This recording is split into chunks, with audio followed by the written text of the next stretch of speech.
Bienvenidos a todos, soy Vicky Murillo, la directora del Instituto de Estudios Latinoamericanos de Columbia, y es un placer recibirlos en este webinar donde conversaremos sobre el podcast El Hilo y lo que significa reportear sobre política de América Latina en las circunstancias actuales. Este webinar está coorganizado con la Escuela de Periodismo de Columbia y la Escuela de Periodismo Craig Newmark de CUNY. Y en este encuentro nos da también la oportunidad de celebrar que el creador del hilo y coordinador de este webinar, Daniel Alarcón, ha sido galardonado la semana pasada con el MacArthur Genius Grant, así que tenemos un genio a cargo oficialmente. Como Daniel va a presentar al hilo y a sus periodistas y a la comentarista, voy a decir un par de palabras para presentarlo a él. Daniel Alarcón es un escritor y productor radial peruano que explora los lazos sociales, culturales y lingüísticos, o peruano-americano, ¿no? Lingüísticos, conectando a las personas de América Latina y en las comunidades de habla hispana en todo el continente. Escribe en inglés, en español, ficción, no ficción, medios impresos y sonoros. Ha escrito las novelas Lost City Radio, traducida como Radio Ciudad Perdida, At Night We Walk in Circles, traducida como De Noche Andamos en Círculos, y una colección de cuentos, The King is Always Above the People, El Rey Siempre Está por Encima del Pueblo, es el nombre de traducción, todos ellos traducidos al castellano. Los que leemos el periodismo de Daniel en el New Yorker sabemos que su trabajo cubre un amplio rama de temas, desde el estallido social en Santiago de Chile al colapso del icónico telescopio de Arecibo en Puerto Rico. Y en el año 2012, Daniel y Carolina Guerrero fundaron un podcast en español llamado Radio Ambulante, que todos deben conocer, donde se combina el periodismo de investigación, la entrevista y la narración de lo que ocurre en la región, y más recientemente este género se ha expandido con la creación de un podcast semanal de noticias del que vamos a hablar hoy, que es El Hilo, que cubre la noticia más relevante de la región, donde Daniel es director editorial. Daniel se graduó en la Universidad de Columbia, y después hizo un MFA en la Universidad de Iowa, y después de varias posiciones en otras universidades, volvió como profesor asistente a la Escuela de Periodismo de la Universidad de Columbia. Es un placer tenerlo como profesor afiliado a Lila. Si quieren, hay un podcast, en el podcast Unpacking Latinoamérica, una entrevista con él donde cuenta de su historia, y lo queremos felicitar por haber recibido la MacArthur Grant. Daniel, ahora es tu turno. Qué incomodidad. Ok, gracias, Vicky. Quiero aclarar un importante detalle para hoy, que yo no soy creador del hilo, sino co-creador del hilo. Y aquí tengo la suerte de estar con mis colegas Silvia Viñas y Eliezer Budasov, y por supuesto con Graciela Mochkowski, que es una querida amiga y admirada colega, que además dirige la competencia, que es la maestría de CUNY, bilingüe, etcétera, etcétera. Entonces, bueno, yo creo que mejor le cedo la palabra a Graciela, porque la idea es conversar un poco sobre los procesos del hilo, cómo hacemos lo que hacemos, y creo que eso es una comunión chévere para tener entre los cuatro, y sobre todo con Silvia Viñas, con la que armamos la idea, con Eliezer, que tú también desde el comienzo ha estado. Entonces, eso, súper, Perfecto, Graciela. entonces tomo el micrófono. Gracias por invitarme y es un placer estar acá hablando con mis amigos y Silvia, ya te agregué como amiga también, pero en un proyecto que sigo desde el comienzo y que admiro muchísimo.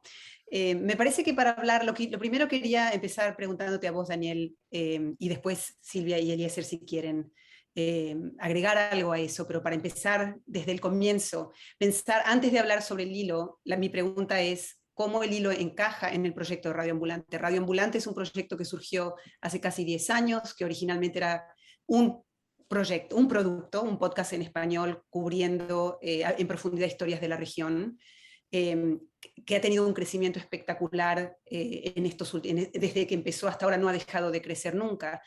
No ha dejado de crecer nunca como podcast en cuanto a audiencia, en cuanto a comunidad y en cuanto también a proyectos que se han construido alrededor o a partir de Radio Ambulante. Entonces, en los últimos años Radio Ambulante ha hecho festivales, ha hecho fiestas bailables para sobrevivir a la pandemia, a la que han asistido en algunos casos 1000 personas o más.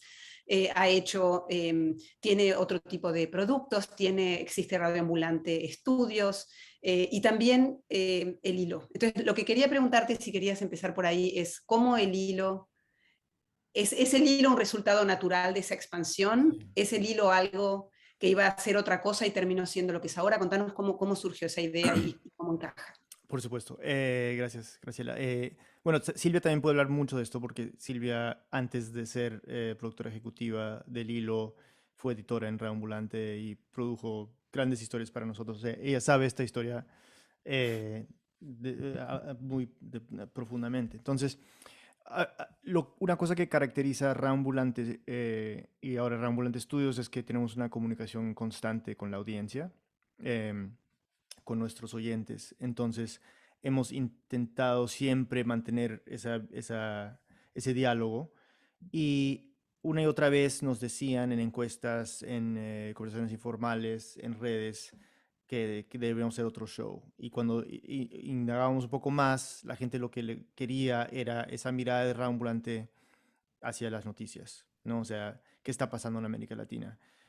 Porque Reambulante a veces era un show, o sea, los episodios eran muy chistosos, muy íntimos, muy de familias, de personajes, y no tanto de la noticia cruda, ¿no? Yo puedo decir algo, Silvia, espero que no eh, te ofendas con Vale. pero no, lo que pasa es que nosotros pensábamos, Carolina y yo pensábamos que Silvia se nos iba a ir. Y no queríamos perderla nunca jamás, porque la admiramos tanto. Y la notábamos como que tenía ganas de hacer otras cosas. Y decimos, no, como está creciendo tanto esta industria del podcast en español, pensamos que ahorita viene la competencia y se nos la roba. Y queríamos que no se aburra. Entonces, eso es totalmente cierto. Puedes fact-check eso con Carolina. Lo hablábamos mucho. Entonces, cuando llegaron los resultados de la encuesta, que la audiencia pedía noticias, y luego llegó, digamos, esta conversación que teníamos, Caro, de cuál será el próximo show, y luego llegó Eliezer, y él puede contar esa parte, se suma a eso la preocupación de que Silvia se nos iba a ir, y bueno, pum, era como que ya, este es el proyecto. Y no sé, Silvia, si quieres llevar Sí, yo solo agregaría, no voy a hablar de eso, de que me quería ir, pero no, solo agregaría que habíamos experimentado en Radio Ambulante con el formato un poquito, cuando fue el terremoto de México en el 2017, Ujú. nos vino la locura ese fin de semana y era como, ¿y qué pasa si hacemos un episodio rápido sobre esto? Y fue la primera vez que hicimos un episodio en Radio Ambulante en poquitos días y fue como mucha adrenalina y muy emocionante y salió buenísimo. Hasta ahora es uno de mis episodios favoritos. Y después lo volvimos a hacer cuando hubo apagones en Venezuela. Lo hicimos con Mariana Zúñiga, que ahora es productora en El Hilo. Entonces como que ya habíamos experimentado y nos quedó gustando y después entró Eliezer y era como, ok, parece que se está alineando todo para que pase. Entonces, Eliezer, cuenta tú esa parte. Sí, bueno, pues yo creo que en realidad fue como una feliz coincidencia de todo, digamos, ¿no? Un poco, o sea, ustedes ya venían conversando esto, en ese momento, cuando nosotros empezamos a conversar esto era 2018, si no me acuerdo mal, un par de meses antes yo había quedado como director editorial, en verdad había quedado simplemente como a cargo interinamente de la operación del New York Times en español, digamos, ¿no? Que tenía, además de la operación de traducción que sigue teniendo, tenía, digamos, un newsroom pequeño, pero digamos, pero muy potente en Ciudad de México, que trabajaba con colaboradores de toda la región y que producía noticias en español originalmente, que no solamente traducía, ¿no? Además de producción de opinión, digamos, que eso estaba como muy separado. Después de 3 meses, digamos, como de mi interinato, a mí me nombran oficialmente director editorial de la operación en español, y yo en la primera reunión que voy a tener, digamos, a Nueva York, le planteo a mi jefa en ese momento, cuando ella me dice, bueno, ¿qué proyectos tienes? ¿Cómo lo ves? Y en un momento simplemente, yo no recuerdo si antes de preguntarles, les avisé a Daniel y a Carolina, pero yo les dije, hagamos un podcast con Radio Ambulante, ¿no? Claro, yo era, digamos, amigo de Daniel y de Carolina, pero también era un fan de Radio Ambulante Y había una cuestión básica y era digamos, como un vacío de eso en América Latina, digamos, ¿no? O sea, no había ningún podcast que entrara en profundidad a tratar de explicar las noticias, y como experiencia editorial eso funcionaba de manera maravillosa en el Times en español. Porque como era un proyecto transversal de alguna manera, nosotros trabajábamos mucho en lo que se llaman explainers, que era agarrar una de las noticias principales y para los lectores que no son necesariamente de ese país, pudieran entender qué estaba ocurriendo en Venezuela, en México o en Perú, y eso funcionaba. La gente siempre estaba ávida de leer esas cosas, ¿no? Entonces, digamos que mi jefa me dijo, me encanta, el área de audio, digamos, del Times estaba creciendo, estaban buscando nuevos proyectos, y en definitiva, digamos, nada, en ese viaje yo tuve una primera reunión con Daniel y con Carolina y les dije, hagamos algo juntos, digamos, ¿no? Y sabíamos que iba a ser algo newsy, pero no es que todavía, digamos, no es que yo haya caído con una idea, digamos, yo caí diciendo, hagamos algo de información y algo así. Y eso fue, digamos, como, digo, hubo un montón de procesos después, digamos, ¿no? Tardamos un rato en llegar a concretar la idea, digamos, ellos empezaron a trabajar con Silvia en la idea, pero tuvo como idas y venidas hasta que en un momento dijimos, bueno, concretemos, ¿no? Y creo, Daniel, eso no sé si, digamos, tú lo sabes, pero yo me acuerdo en ese momento que alguien me lo dijo, en ese momento que íbamos a hacer el proyecto con el Times, ellos iban a hacer por primera vez que iban a trabajar, digamos, un podcast con una organización periodística que no pertenecía al Times, que estaba fuera, pero la verdad es que la gente que estaba ahí en audio conocía muy bien y muy profundamente a Radio Ambulante, sabían de la calidad que tenía, admiraban el trabajo, entonces, bueno, era algo grande, digamos, ¿no? Era algo grande para el Times y también para nosotros, pero ese fue el puntapié inicial. Ok, pero el hilo nunca salió en el New York Times. ¿Qué pasó? Quería avisar, pausa, para decir a la gente que está escuchando, que está adentro del webinar, que pueden hacer en cualquier momento sus preguntas, agregar sus preguntas en el Q&A, y que vamos a dejar al final 20 minutos o 15 minutos para que aquí los ilustres panelistas contesten sus preguntas. Entonces, el hilo nunca se hizo en el New York Times en español, y el New York Times en español, esa operación ya no existe. ¿Están esos dos hechos conectados? ¿Son dos hechos separados? ¿Qué es lo que Que pasó? si nosotros terminamos de hundir el New York Times en español, no creo. No, pasó, yo me acuerdo muy bien de ese día, seguramente Eliezer y Silvia también. Estaba Camila Segura, que es la editora editorial de Radio Ambulante, en Nueva York. Estábamos celebrando el comienzo de la nueva temporada y que habíamos hecho unos pilotos muy buenos y que el New York Times estaba dando la luz verde para salir. Y me acuerdo que habíamos salido a almorzar y nos acaban de llegar el primer reporte de los oyentes de la primera semana de Radio Ambulante de la nueva temporada. Excelente, excelente todo. Y me llega un texto de Eliezer que dice Llámame. Y con una voz de duelo. Yo pensé que había muerto un amigo nuestro, o sea, algo así. Y en realidad me dijo que habían cerrado el Times. Y nos costó mucho entenderlo. Lo que a mí me enorgullece muchísimo es que no nos rendimos, y es más, yo siento 100%, o sea, con total seguridad, que el producto que terminamos desarrollando después de esa gran decepción es muchísimo mejor que el proyecto que hubiéramos hecho con el apoyo del New York Times. Porque estar en el Times, con todo lo que yo admiro a esta organización en términos periodísticos, o sea, teníamos más flexibilidad, más libertad para crear un producto que nos representaba como nuestras personalidades y la personalidad de Radio Ambulante Studios sin ellos, ¿no? Sin esta mega institución con todo el bagaje que eso implica. Sí. Hay que decir también, digamos, como muy brevemente, que en realidad sí hubo un proceso de trabajo de un año, digamos, cuando todavía íbamos a hacer el proyecto con el Times. Hubo una preaprobación, digamos, de hacer 4 pilotos, y eso puede contar Silvia, que fue, digamos, como una locura, porque empezamos por primera vez a probar flujos de trabajo, pero hicimos 4 pilotos. En realidad hicimos 6 pilotos en el tiempo que íbamos a hacer los 4, para probar que podíamos hacerlo. El feedback desde dentro de la organización fue muy bueno, Pero bueno, un poco lo que dice Daniel, cómo trabajan como grandes corporaciones, de hecho, casi en simultáneo, o en simultáneo con una diferencia de días, digamos. Ellos cerraron la operación editorial, pero a la vez les comunicaron a Daniel y a Carolina que daban luz verde para hacer el podcast en español. O sea, luz verde para hacer la temporada después de los pilotos, ¿no? Claro, y la gente de audio no tenía la menor idea de que acababan de cerrar Y me el área acuerdo, editorial, me digamos. acuerdo que dice, pero perdona, es que acaban de despedir a nuestro host. Nosotros les contamos. Creo que ellos se enteraron por nosotros. Sí, sí. ¿Y esos pilotos alguna vez vieron, iba a decir vieron la luz, pero no sé cuál es la metáfora No, para un lamentablemente podcast? nos da pena porque hay algunos que son muy buenos, pero eran de la noticia de ese momento, entonces ya no hemos podido rescatar ninguno.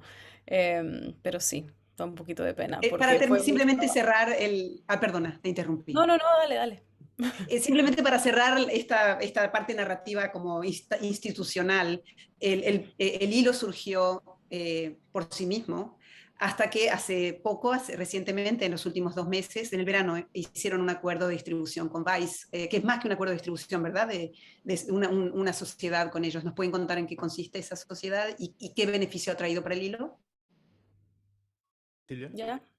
Sí, eso empezó porque con Ani Áviles nos comunicamos y era como, bueno, ¿cómo, cómo podemos colaborar, ¿no? ¿Cómo los podemos tener quizás periodistas de Vice en el hilo? Y al final se conversó como, bueno, pero ¿por qué no hacemos esto algo más permanente, ¿no?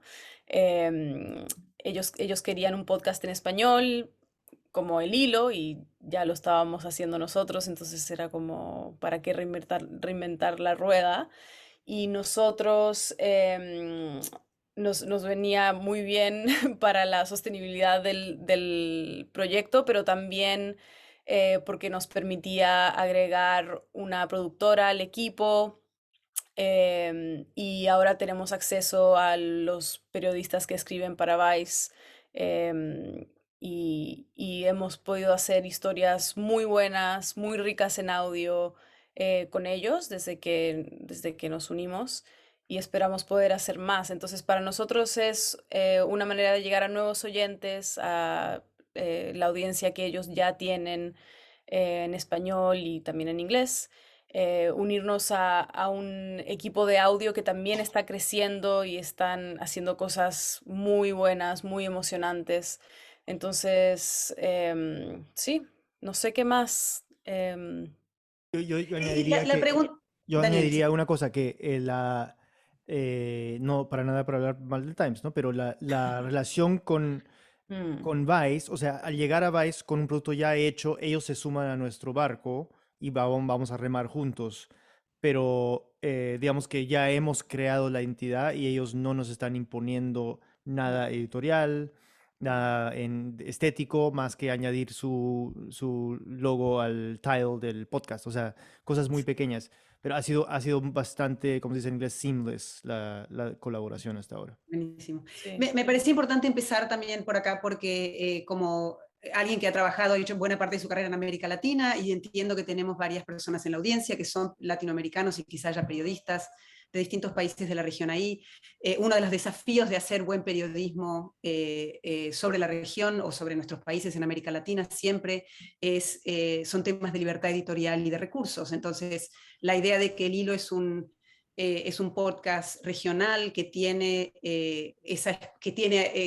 un apoyo, tiene una infusión de recursos, un apoyo institucional, una colaboración con otra organización que tiene recursos y al mismo tiempo que puede mantener su libertad, independencia editorial, es crítico para lo que hacen. Y es algo que uno si se crió como periodista en países de América Latina, nunca da por sentado, ¿no? Que es una de las cosas más difíciles de conseguir en la región.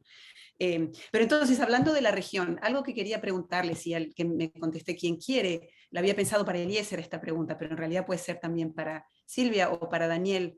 la idea de América Latina, como todos sabemos aquí, América Latina no es una cosa tangible, real, o una cosa rígida, concreta, sino que es una construcción.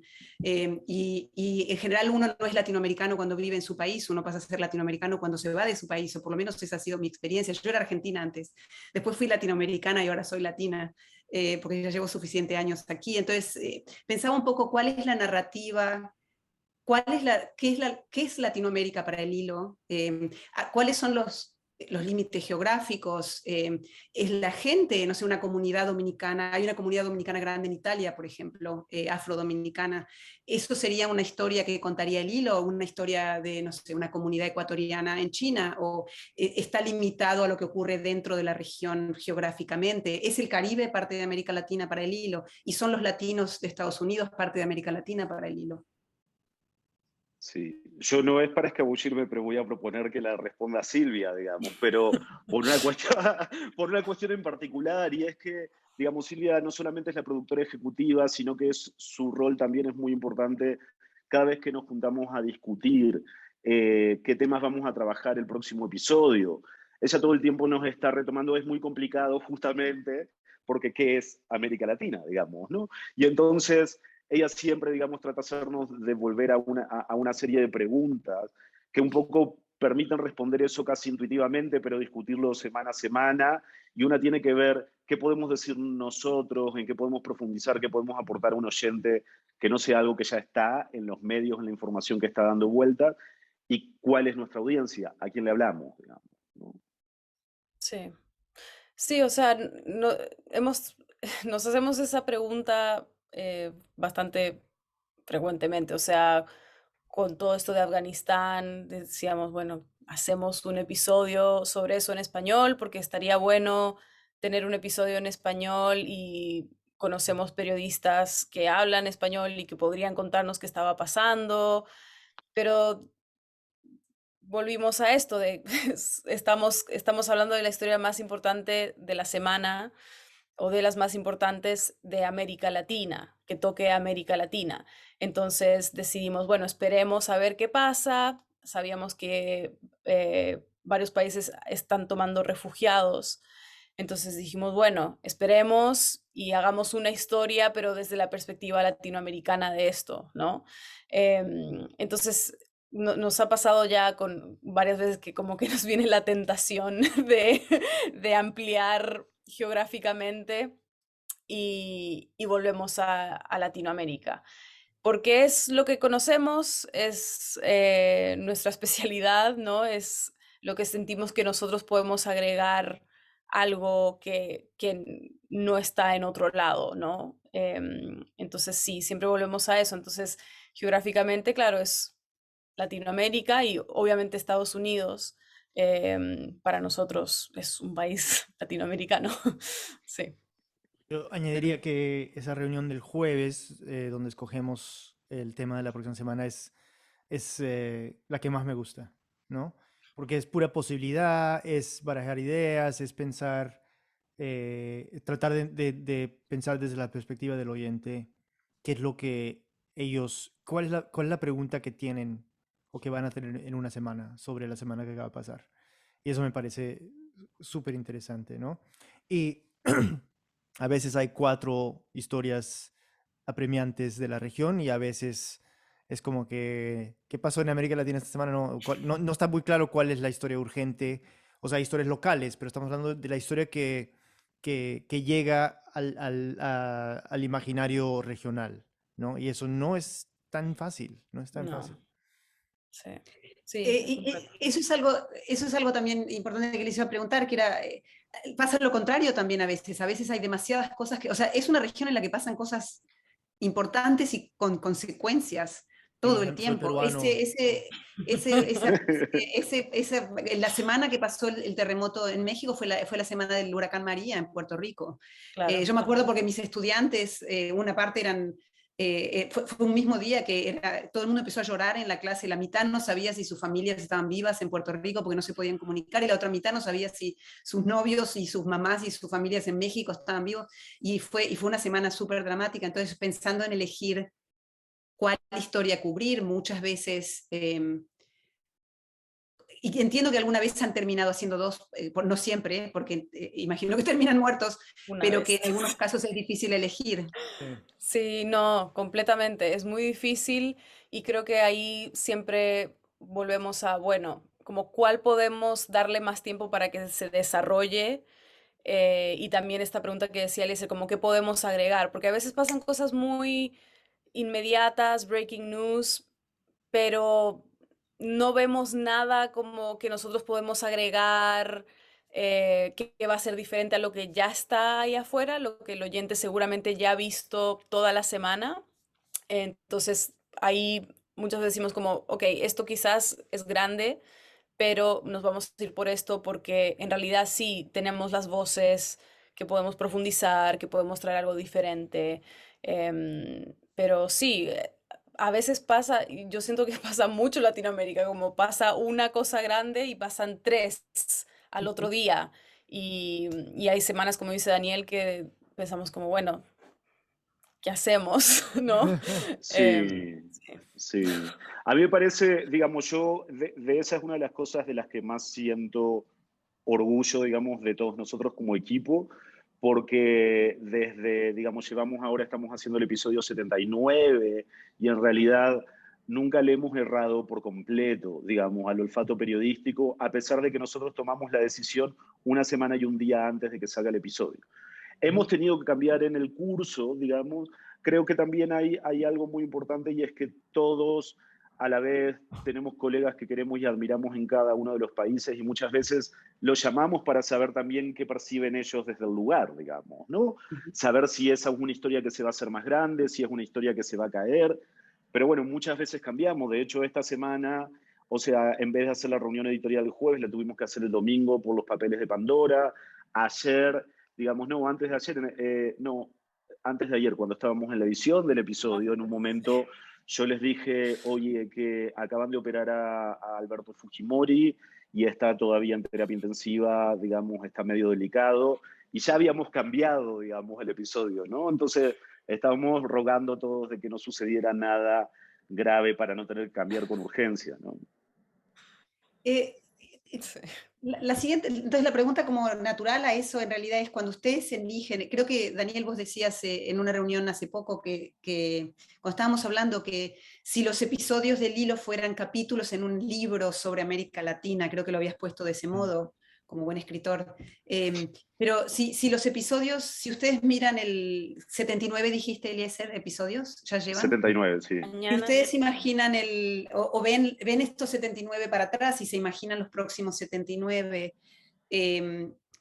¿cuál es la historia de América Latina que están contando? ¿O cuáles son, obviamente no lo han pensado como un libro, entonces no está ya pensado lo que va a pasar y no saben lo que va a pasar, pero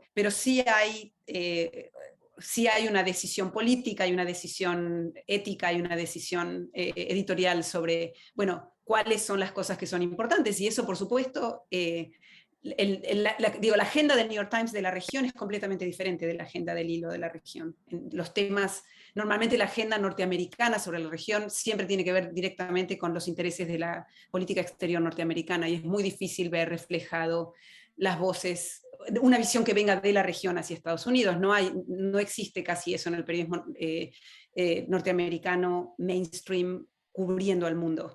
Entonces, que es una de las razones por las cuales el hilo es tan interesante y es tan innovador y es tan importante para una audiencia que está aquí también, una audiencia de la región, que es una agenda que de alguna manera surge desde la región y no surge desde la visión, desde una visión imperialista o una visión con una agenda política específica importante para Estados Unidos. Pero no sé cómo lo imaginan ustedes, cómo lo piensan, cómo lo discuten. Bueno, hemos hablado, o sea, hasta hicimos el chiste, ¿no? Cuando cada vez que nos toca hacer un episodio sobre Perú, que es como hacer un Game of Thrones, ¿no? O sea, y siempre yo bromeaba que debíamos comenzar el episodio diciendo como previously on Perú, ¿no? Como si fuera un show de Netflix seriado, ¿no? Porque sí es como una telenovela política de intereses y poderes y mezcla de House of Cards y una pelea callejera, ¿no? Entonces, eso siempre también es es imposible no sentirlo casi como un drama de ese tipo.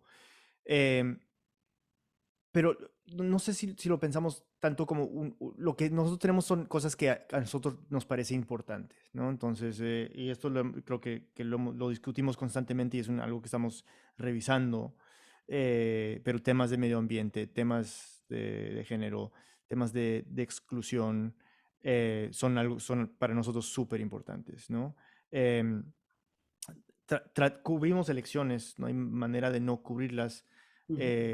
¿Por qué? Porque las elecciones son momentos donde, donde todas las heridas y todas las peleas de un país y de una sociedad se ven muy claramente. Entonces, para mí, personalmente, por eso eso es lo que me atrae de la política, no tanto por the horse race, como dicen en inglés, o por esto o por lo otro, sino por lo que revelan de cada país. Eso es lo que nos interesa. No sé, seguramente mis colegas quieren añadir. ¿Quieren agregar algo? Y ese tiene ganas. No, o sea, es que estaba pensando en esta idea, me parece buenísimo lo que decís de pensarlo como si fuera un libro, digamos, como cuáles serían los temas ejes, digamos, ¿no? Y entonces yo creo que en realidad Daniel acaba de mencionar un montón, que también cubrimos un montón migración, que es uno de los fenómenos de esta época en América Latina, y claro, desde una perspectiva desde acá, no desde Estados Unidos. Y me parece que sí, que hay como una, digamos, como lo que dice Daniel, como el continente se está rompiendo todo el tiempo por todos lados, digamos. Hay también una conciencia, por ejemplo, de la repetición de temas. Me acuerdo alguna conversación en algún momento que, claro, habían en simultáneo como manifestaciones o estallidos sociales en 4 países de América Latina, digamos, ¿no? Y entonces nosotros también respecto de eso tenemos que ver como la evolución, digamos, ¿no? Porque es un país donde la calle está en pie de guerra en muchos momentos, ¿no? Y entonces, por ejemplo, creo que lo de Colombia, que al principio, el último episodio que hemos hecho el penúltimo de Colombia, del estallido social que empezó con la reforma fiscal, era el mismo día de la reforma fiscal, nosotros lo veníamos siguiendo, pero estábamos trabajando otro episodio. Eso evolucionó y el sábado dijimos tenemos que hacer sobre Colombia, digamos, ¿no? Entonces también creo que lo que hay un poco es dimensionar cuál es un fenómeno que nos permite contar una historia más compleja o más profunda y no simplemente saltar sobre cada breaking news, digamos, ¿no? Sí. Silvia. No, yo solo agregaría que la forma en que cubrimos las noticias también permite que los episodios, muchos episodios, quizás no todos, pero la mayoría puedan como seguir en el tiempo y no se sientan tan viejos. Em, entonces, por ejemplo, no sé, con lo de Bitcoin en El Salvador, nosotros cubrimos eso en julio, ¿no? Pero si escuchas ese episodio la semana en que empezó a regir esta nueva moneda, igual tiene todo el sentido porque te está explicando cómo empezó el Bitcoin en El Salvador, o sea, no se siente viejo. Entonces, creo que eso es una gran ventaja de un podcast como El Hilo, que sí, estamos respondiendo a noticias urgentes, pero muchos de nuestros episodios los puedes escuchar en 3 meses y de hecho tenemos una sección en nuestro boletín, incluso en Twitter, que se llama Siguiendo el Hilo. Es eso, es recordarle al oyente, hey, esta semana se está hablando de migración, tal cosa específica. Bueno, nosotros hace 4 meses hicimos un episodio sobre el Darién, ¿no? Entonces, ahora que se está hablando de los haitianos que están recorriendo toda la región para llegar a Estados Unidos, en El Hilo hay un episodio que te cuenta cómo es el Darién. Y de hecho lo hicimos con Vice, ¿no? Es el primer episodio que hicimos con ellos. Entonces, eso creo que es una gran ventaja que, no sé, a mí como oyente de mi propio podcast me parece atractivo. Sí, y el tema del formato y la posibilidad de ese nuance, ¿cómo se decía nuance? Sutilezas. Sutileza. de poder hacer una narración sofisticada con matices, de una historia, les permite también cubrir una de las grandes historias de nuestra época o de los fenómenos de nuestra época, que es la polarización, ¿no? Entonces, es difícil cubrir estas historias en formato de breaking news, sin contexto, en formato corto, porque hay tanto contexto para dar y tanta manera, y tanto que hay que explicar, sobre todo si ustedes están contando una historia de un país para que se entienda en toda la región y para que se entienda aquí. Entonces, el tema del tiempo y del formato me parece crucial como lo hacen, y creo que lo hacen muy bien por la atención que ponen en cuáles son las voces que cuentan la historia, que era el siguiente tema sobre el que quería preguntarles, pero normalmente hay, como sobre todo tema, una cantidad de como personajes, elencos estables que opinan siempre sobre los países y que son como los opinadores en los países locales y también desde afuera, y es una maravilla no escuchar a ninguno de esos, ninguna de esas voces, que generalmente son hombres y generalmente son de determinado... de lugares con algún poder institucional o político. Y las voces que cuentan las historias del hilo son voces bien diferentes. Entonces quería que contaran un poco cómo las eligen, cómo las buscan y cómo eligen quién cuenta cada historia. Bueno, nuestras productoras hacen muchas llamadas, muchas preentrevistas. Hablamos en esa reunión editorial que tenemos el jueves, si ya escogemos el tema ahí, de una empezamos a hablar de voces, ¿no? Y gracias a Daniel y Eliezer tenemos una red muy grande de periodistas que conocemos, y también nuestros colegas de Radio Ambulante han sido como... Sí, o sea, nuestra Lisette, por ejemplo, que es productora en Radio Ambulante, nos ha conseguido varios contactos en Ecuador, ¿no? Carolina Guerrero, bueno, que tiene muchísimos contactos, ¿no? Entonces, usamos mucho eso, y preguntamos, ¿no? Preguntamos en estas preentrevistas, les contamos cuál es nuestra idea y ellos mismos nos dicen como, sí, yo he estado cubriendo esto, lo puedo hacer, o nos recomiendan a alguien más. Entonces, todo ese proceso de preproducción, que toma bastante tiempo, es muy importante para asegurarnos de que es la mejor voz que podemos tener para esa semana. Y hay una También, decisión voluntaria. Perdón. Mm. no, No, o sea, coge. yo iba a decir que a mí me parece súper bien, que eso es lo que complica el trabajo de las productoras también. Más se busca mucho, pero hay una decisión voluntaria de que haya diversidad, digamos, ¿no? Hay una decisión voluntaria de no buscar, digamos, siempre los mismos talking heads, de que haya, digamos, diversidad de género, de que si vamos a tocar una noticia local, de que haya alguien local explicándolo y que no sea siempre alguien de afuera explicando, digamos, lo local. Digo, eso, más allá del abanico, eso después se recorta un montón de veces en base a esas decisiones. Bueno, es una decisión política también, ¿no? Claro. Quería mencionar, ya que la mencionaron 2 veces y no está acá, que una de las razones por las cuales Radio Ambulante y el hilo y todo lo que hace Radio Ambulante es tan exitoso y extraordinario es por la capacidad de Carolina Guerrero, que es la CEO de Radio Ambulante, y su capacidad empresarial. Es alguien mind-blowingly, increíblemente creativa y eficaz y una fuerza de la naturaleza. Y no está acá, pero está acá, porque el papel de Carolina es crítico para todo lo que hace Radio Ambulante. Quería preguntarles un poco también, vamos a empezar a tomar preguntas después de esta pregunta, pero quería también...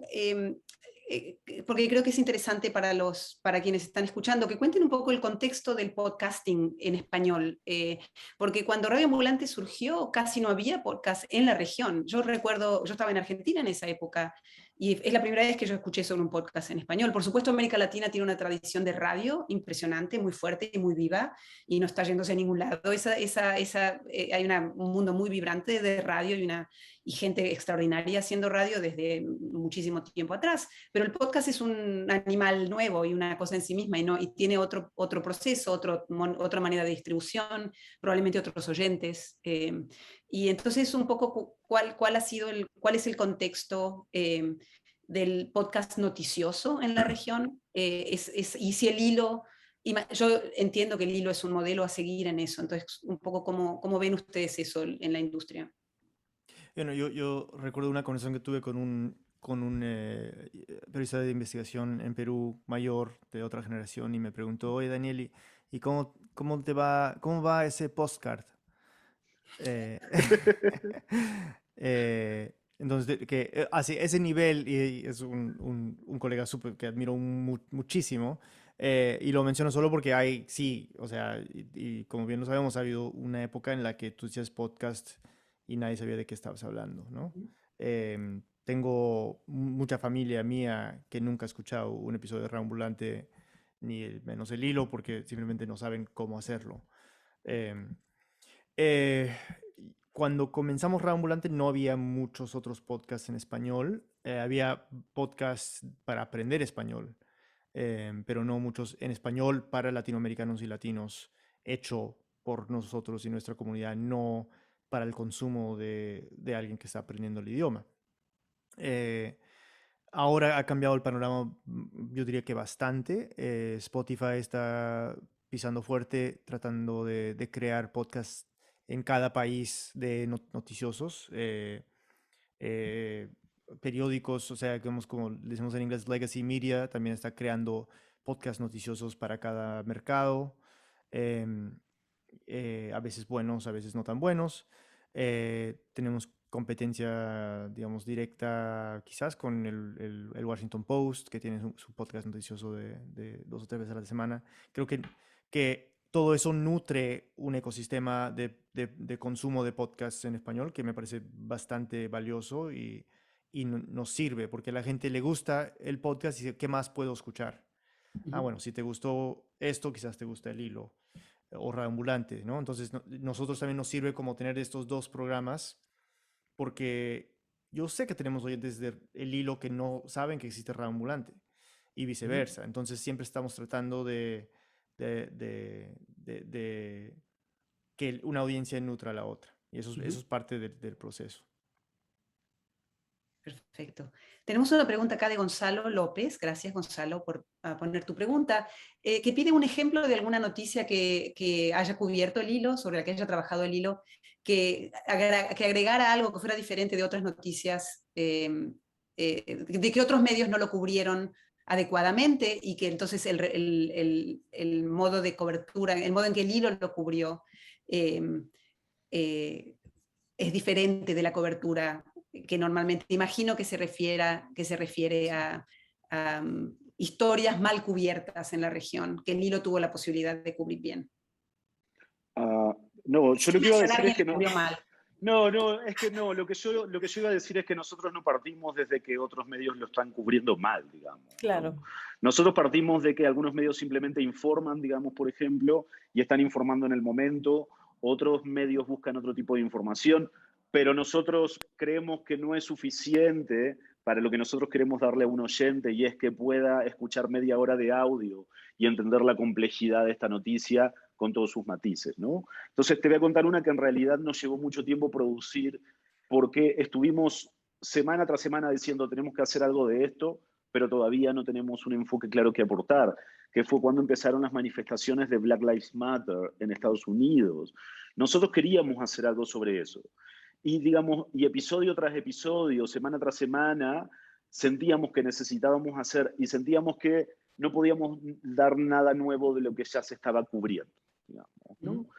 En un momento, en realidad, sí encontramos, o sea, y pensamos a través de un montón de cosas, ¿no? Pensamos a través de, por ejemplo, los repartidores latinos que tenían que estar repartiendo en ese momento de manifestaciones en Estados Unidos, pero no nos convencía hasta que encontramos en realidad problemas relacionados, o sea, ya existían, pero en ese momento tuvimos la historia, digamos, para anclar problemas relacionados con brutalidad policial en América Latina, y con que muchas de las fuerzas policiales de América Latina habían sido formadas por Estados Unidos.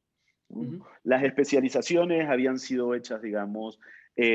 Entonces, no era necesariamente este vínculo directo, pero estamos hablando de este tema, que es racismo y brutalidad policial. Podemos ofrecer un episodio, digamos, con una historia que muestre la complejidad de ese problema en nuestra región, digamos, ¿no? No sé, Silvia, Daniel, si hay otro ejemplo que recuerden en particular, Yo ¿no? pensé, o sea, yo pensé enseguida en el episodio de la semana pasada sobre Haití, los migrantes haitianos, ¿no? Habíamos visto la semana anterior estas imágenes muy terribles de agentes fronterizos en Texas agarrando a migrantes mientras ellos estaban montados a caballo. Y toda esa semana se habló de esto y después ese fin de semana hubo manifestaciones en Chile anti-inmigrantes, que también escenas terribles de gente quemando las pocas pertenencias que tienen un grupo de migrantes, mayormente venezolanos, sin techo, en Iquique, en el norte de Chile. Y nosotros sabíamos que muchos de los haitianos que habían llegado a la frontera con Estados Unidos venían de Chile, o sea, no venían de Haití. Muchos habían migrado hace años a Chile y se habían ido y nosotros preguntamos, bueno, ¿por qué se están yendo, no? ¿Qué está pasando en Chile que los está llevando? Entonces, yo no vi ese ángulo de conectar estas imágenes y lo que estaba pasando en esa frontera con lo que está pasando en Chile con la migración. Yo no lo vi conectado en ningún otro lado. Y hablamos con el representante de la comunidad haitiana en Chile y nos pudo contar por qué se están yendo y cuál es la realidad de ellos allá en Chile. Y eso fue súper poderoso. Dijo cosas que a mí me sorprendieron y se escucha mi sorpresa en el episodio porque son muy fuertes. Entonces pudimos combinar y creo que vuelve a lo que tú decías, esta mirada latinoamericana, ¿no? Podríamos haber hablado de cómo esto afecta a Biden y tenemos una pregunta sobre eso en el episodio, ¿no? Pero podríamos haber enfocado como cómo afecta esto a Biden, ¿no? Que sería como el ángulo desde Estados Unidos. Pero nuestra mirada latinoamericana era, bueno, ¿qué está pasando en Latinoamérica? ¿Por qué nadie está recibiendo a estos migrantes que no tienen a dónde ir? No pueden volver a Haití. Entonces, me encantó ese episodio, creo que, o sea, las productoras hicieron un trabajo increíble y yo no he visto nada así en otro lado. Sí. Dale, dale. No, solo me acordé de un ejemplo que seguro, yo creo que nosotros somos mejores que un montón de gente cubriendo Perú, porque Perú es muy difícil de entender y todo el tiempo está superándose, siempre tiene un escándalo superador, digamos, a cualquier otro escándalo del mismo país o de la región. Y es tan difícil de entender, pero nosotros tenemos, bueno, un director editorial que es peruano, tenemos una productora que es peruana, Inés Renique, pues yo que soy filo peruano porque mi esposa es peruana, digamos. Entonces, creo, digamos, que siempre nos apasiona también y es muy complicado tratar de explicar un problema peruano en media hora y yo creo que nosotros lo hacemos honorablemente. Hay países que no han tenido... Ah, perdona, Daniel. No, yo iba a añadir un episodio más que me parece que la respuesta a la pregunta, que es, hicimos uno de mis episodios favoritos era sobre la educación durante la pandemia y tomamos el ejemplo de Paraguay y Uruguay, ¿no? O sea, un país donde todo le fue mal y un país que hizo todo para mantener las escuelas abiertas. Y pudimos, en la parte de Uruguay, entrar a un colegio, tener audio dentro del salón, o sea, como que realmente hablar con gente que estaba viviendo esto, desde los profesores, directores del colegio, los estudiantes, los papás de familia, digamos, esas cosas. Y para mí, tener esos dos países en el mismo episodio es algo que no se ve en otros medios, ¿no? O sea, que permite al oyente, sea de donde sea, pensar en, digamos, los diferentes caminos a los que no puede llevar esta pandemia en términos de la educación de los niños, que es lo más importante para tantos. Piensan, ahora que mencionabas esos países y también Silvia y Eliezer, estaba pensando, obviamente no han hecho episodios sobre cada uno de los países de la región, porque hay un montón de países en la región y hay un montón de países o una cantidad de países que nunca están en la agenda regional y que si me preguntas qué pasa, no me acuerdo cuándo es la última vez que vi una noticia en algún lado sobre algunos países, entonces Pensaba si ustedes piensan eso también, en mirar, bueno, hay temas claros que son grandes, que impactan en la región, pero es también una tarea del hilo encontrar historias sobre países, particularmente sobre realidades completamente marginadas en la cobertura de noticias. Sí, no. Sí, eso es una discusión que tenemos porque alguien siempre tiene que ser el malo en la discusión editorial y muchas veces me toca. eh, Porque por un lado, sí, la historia es importante y tenemos que cubrirla bien, pero también hay otras cosas para considerar.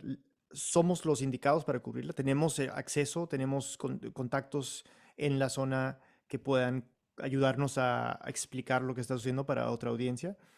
Y también hay que pensar en nuestra audiencia, ¿no? Entonces, ¿dónde nos escuchan? ¿Dónde queremos crecer? ¿Dónde es importante crecer? Y también ofrecerles algo a esos oyentes que les va a interesar, ¿no? No solo que les va a interesar, sino que les va a parecer útil y más aún, tan útil y tan importante que van a escucharlo y luego recomendarlo a otros amigos y amigas, ¿no? Entonces, eso también es algo que a veces me toca recordar cuando Eliezer quiere hacer una historia de... Feliz. Claro, por ejemplo. No, pero sí, eso es cierto lo que dice Daniel, y a la vez el espíritu es que si una gran cantidad de gente, digamos, en América Latina y en Estados Unidos está viendo toda la semana circular una noticia, nosotros lo que queremos es ese viernes poder explicarles la noticia, ¿no? Pero, por ejemplo, si hay dos historias en simultáneo y una de esas historias tiene que ver con un país que no hayamos cubierto, habitualmente eso pesa en la decisión editorial que tenemos, digamos, ¿no? Sí. O la semana que hicimos 2 episodios sobre Haití, digamos que no habíamos hecho, y sobre Cuba, que no habíamos hecho, y dijimos, vamos a hacer los dos, digamos, ¿no? Sí, no, yo creo que, o sea, sí, el lugar es importante, pero también qué está pasando en ese lugar, porque, o sea, de nuestros episodios más escuchados hay un par de El Salvador, por ejemplo, que no es un país grande y no es un país donde tenemos muchos oyentes.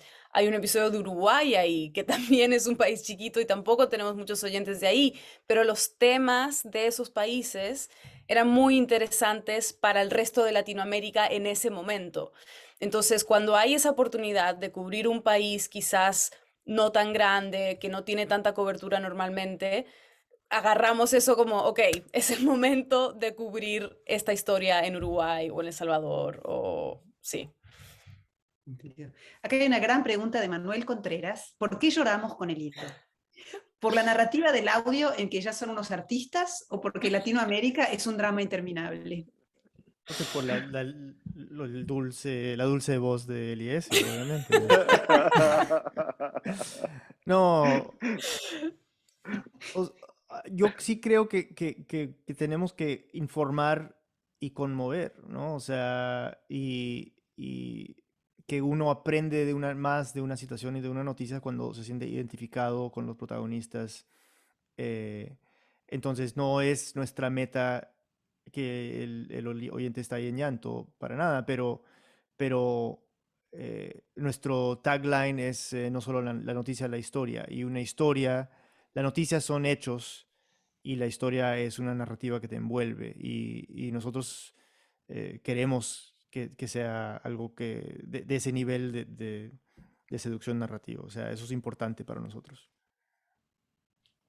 Yo quiero decir también que uno se ríe mucho, por lo menos no con el hilo tanto, porque las noticias no dan en general para reírse, pero con Radio Ambulante también. Recuerdo un episodio, ir caminando por la calle aquí en Harlem, en donde vivo en Nueva York, y ir escuchando ese episodio de las argentinas, de las hermanas argentinas que se habían perdido Sí, claro. en la selva, en Misiones. Y en un momento me reía tanto que la gente paraba para preguntarme qué me pasaba. Pero era tan genial. Y creo en eso que que la pregunta de Manuel en realidad viene también, ¿verdad? El formato y si es el audio el conducto natural para, digamos, si normalmente las noticias, el modo en que los medios tradicionales, salvo la televisión que hace que hay una tradición de explotar el sentimiento, ¿no? Y el sentimentalismo, que es horrible y no es lo que nadie quisiera que ocurriera sobre noticias tristes y sobre realidades dramáticas, pero el audio y el tiempo de elaborar algo permite, ¿verdad? ¿Qué es lo que ha tenido siempre la radio? La sensación de que uno conoce a esta persona que te está hablando, como que está en tu casa y es parte de tu familia. Claro. Y es interesante, igual que si uno escucha que la mayoría de los podcasts, también hay algo cultural tal vez, si uno escucha podcasts equivalentes aquí en Estados Unidos, uno no se siente tan emocionado, es como admira la narración, la estructura, pero hay una tradición periodística, creo yo, en este país, que hemos recibido muchos en la región, de que hay una neutralidad necesaria del periodista y por lo tanto uno no involucra sus sentimientos y que eso está mal, y que entonces trata de contar la historia con la mayor cantidad de detachment o de separación. Y el hilo no hace eso, y Radio Ambulante no hace eso sin tomar partido necesariamente, ¿verdad? Sino humanizando las historias, y tiene que ver también con qué voces lo cuentan y con el ritmo de esa narración. Totalmente. Creo que yo contesté Sí. mejor la pregunta que lo No, pero cuando el oyente se emociona, nosotros probablemente nos emocionamos también en el momento en que estábamos editando, digamos, ¿no? Y de hecho somos muy cuidadosos, justamente porque muchas de las noticias en América Latina son tan terribles, somos muy cuidadosos de no dejar pasar nunca un golpe bajo, digamos, ¿no? Si a nosotros nos resulta chocante o demasiado duro, nosotros editamos eso para que no sea terrible para el oyente. Entonces, solo dejamos pasar una cuota de emoción, digamos, y no todo, ¿no? Oye, Claro. en el episodio de la semana pasada que mencionó Silvia, hay un momento en el que este señor Pierre, el representante de la comunidad haitiana, le dice a Silvia algo como que él ha hablado con migrantes haitianos que están yendo hacia la frontera de Estados Unidos, que dicen que si vuelve Jesús en Chile, prefiero ir al infierno. No vuelvo a Chile nunca más, ¿no? Jamás. Y lo dice de una manera mucho más elocuente de lo que yo acabo de decir. Y en el edit que hicimos, dejamos la respuesta de Silvia, que era simplemente como se notaba en su voz, chocada, ¿no? Uf, wow, no puedo creer lo que me acabas de decir, ¿no? Algo así. Y era algo que a mí me gusta mucho como editor incluir en el episodio, porque recuerda al oyente, por si se lo había olvidado, que no somos robots, somos seres humanos ahí detrás de las voces que escucha y en que uno confía. Hay un ser humano con emoción, que también se conmueve por la noticia, porque tienes que tener un corazón de piedra, no conmoverte con algunas de las cosas que estamos contando. Tenemos un minuto más, pero hay una pregunta de Miguel Alguero. Perdón si es Miguel Alguero y no entró el... Bueno, ahí surgió otra pregunta. Vamos a hacer las últimas dos preguntas. Vale. Y nos han dicho que termináramos a las 5, 5 y 5 más tardar. Pero la pregunta de Miguel es, ¿cuál es el proceso de fact-checking del hilo? ¿Qué herramientas o técnicas usan para hacerlo? Bueno, tenemos una fact-checker fabulosa de Cire Yepes y usamos, bueno, nosotros hacemos el guión en un Google Doc para que todos podamos verlo, todos podamos editarlo. Y vamos poniendo notas al pie de cada cosa, ¿no? Como cada frase tiene una nota al pie con la referencia de dónde sacamos eso.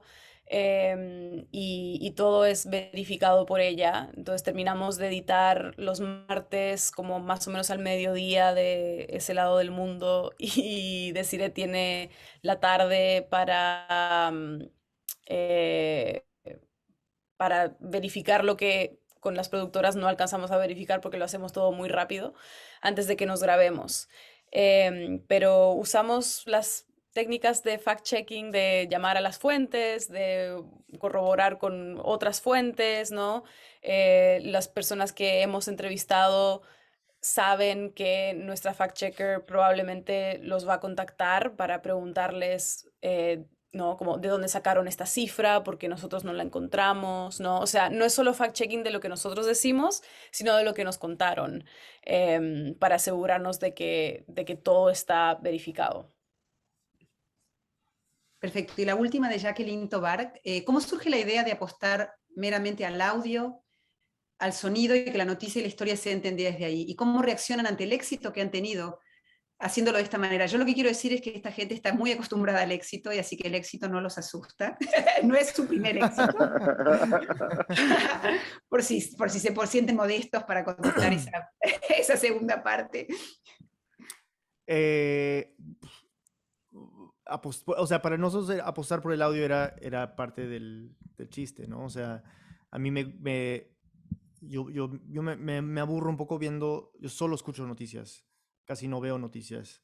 O sea, escucho y leo, ¿no? Pero es que el audio es algo que te puedes llevar contigo donde sea, ¿no? O sea, uno va al súper escuchando un podcast, uno está en el bus al colegio de los niños escuchando un podcast, uno puede estar lavando los platos después de la comida escuchando un podcast. Y me gusta esa digamos, eficiencia, porque siempre estoy ocupado, pero me gusta poder hacer varias cosas a la vez.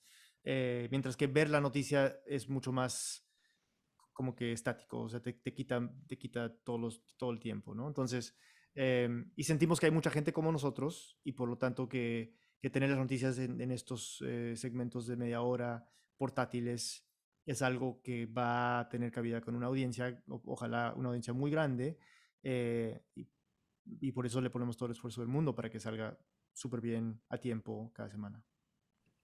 Muy bien. Dijimos que esa era la última, pero hay otra más que me parece importante y que es, ¿qué planes o estrategias tienen para llegar a audiencias latinoamericanas con menos acceso al Internet? Y en realidad es una pregunta sobre infraestructura, ¿verdad? Sí. Yo tengo una respuesta para eso, no sé si Silvia o Eliezer. O sea, uno de los proyectos que tenemos con Vice es tratar de llegar a emisoras de radio en Latinoamérica. Y es un proyecto que tenemos para de aquí a los siguientes 6 meses. Estamos haciendo actualmente un estudio de mercado, de ver cómo sería la planificación de este proceso, pero es algo que tenemos muy consciente y me pareció súper acertado lo que mencionaste, Graciela, de que en América Latina, si bien no tenemos la industria de podcast tan grande, tenemos una industria y una tradición radial extraordinaria. Siento que Raambulante es un complemento a eso y claramente allí hay una audiencia potencial inmensa y ahí está mucha gente que quizás no va a tener el smartphone, no va a tener el plan de datos que permite el streaming de un podcast cada semana, pero así podemos llegar con nuestro producto, con nuestras noticias a más gente. Eso es fantástico. Y antes de cerrar, ¿cómo hace la gente para escuchar el hilo? Si hay alguien acá que no lo ha escuchado, ¿cómo lo encuentran? ¿Cómo se suscriben a la newsletter? ¿Cómo se enteran de que viene? ¿Cómo se enteran de episodios anteriores? Bueno, en todas las aplicaciones de podcast pueden escoger su favorita o en Spotify estamos como El Hilo o El Hilo Podcast, si quizás es más fácil de encontrar. Nuestra página es elhilo.audio y se pueden suscribir a nuestro boletín en elhilo.audio/boletín. Muy fácil. Y en Twitter somos El Hilo Podcast, en Instagram también. Es muy fácil encontrarnos, la verdad. Y quiero mencionar algo que estamos en un proceso de crear más contenido en redes, hacer más conversaciones en vivo, más diálogos con oyentes. A veces, bueno, tuvimos esa una semana que cubrimos Haití y Cuba, ¿no? Pero no siempre tenemos el músculo editorial para hacer eso, pero hemos encontrado que la audiencia aprecia estos hilos en profundidad en Twitter, donde explicamos una noticia. Esto lo estamos haciendo paralelo a la producción del podcast. E incluso también tener lives en Instagram o en Twitter que permiten discutir un tema que no va a ser el tema de la semana, pero es un tema importante igual. Entonces, estamos experimentando con diferentes maneras de llegar a la audiencia con más información. Sí. No, eso iba a decirlo. No, lo que decía Daniel respecto de lo que vos preguntabas antes del éxito del podcast, y es que mucha gente pide episodios sobre temas, digamos, ¿no? Muchas veces en redes sociales como hay alguna noticia y cuando dicen, bueno, queremos saber, digamos, a ver cómo le va a cubrir el hilo para este viernes o queremos que el hilo nos lo explique, Si es la noticia sobre la que estamos trabajando nos pone súper felices, pero si no, digamos, es un problema, ¿no? Y en realidad, claro, o sea, el único problema de eso es que siempre quisiéramos hacer más, y lo que dice Daniel es, bueno, hay distintos tipos de vías a través de las cuales podemos cubrir las noticias sin que necesariamente se transforme siempre en un episodio más, digamos. Buenísimo. Muchísimas gracias a todos, gracias a la gente que nos escuchó ahora, a la gente que nos está escuchando en el futuro, que todavía no nos escuchó, porque esto va a quedar viviendo en alguna parte, supongo. Y quería avisarles a todos los que están escuchando que el hilo es un camino de ida, que una vez que uno empiece a escucharlo, no puede dejar de escucharlo, y que no digan que no les advertimos. Que tengan una buena tarde. Y me dicen acá que esto va a estar en la página de YouTube del ILAS y que va a estar ahí viviendo para siempre. Muy bien. Que tengan una linda tarde. Gracias. Muchas gracias. Graciela. Gracias, Graciela. Chao. Gracias. Chao a todos.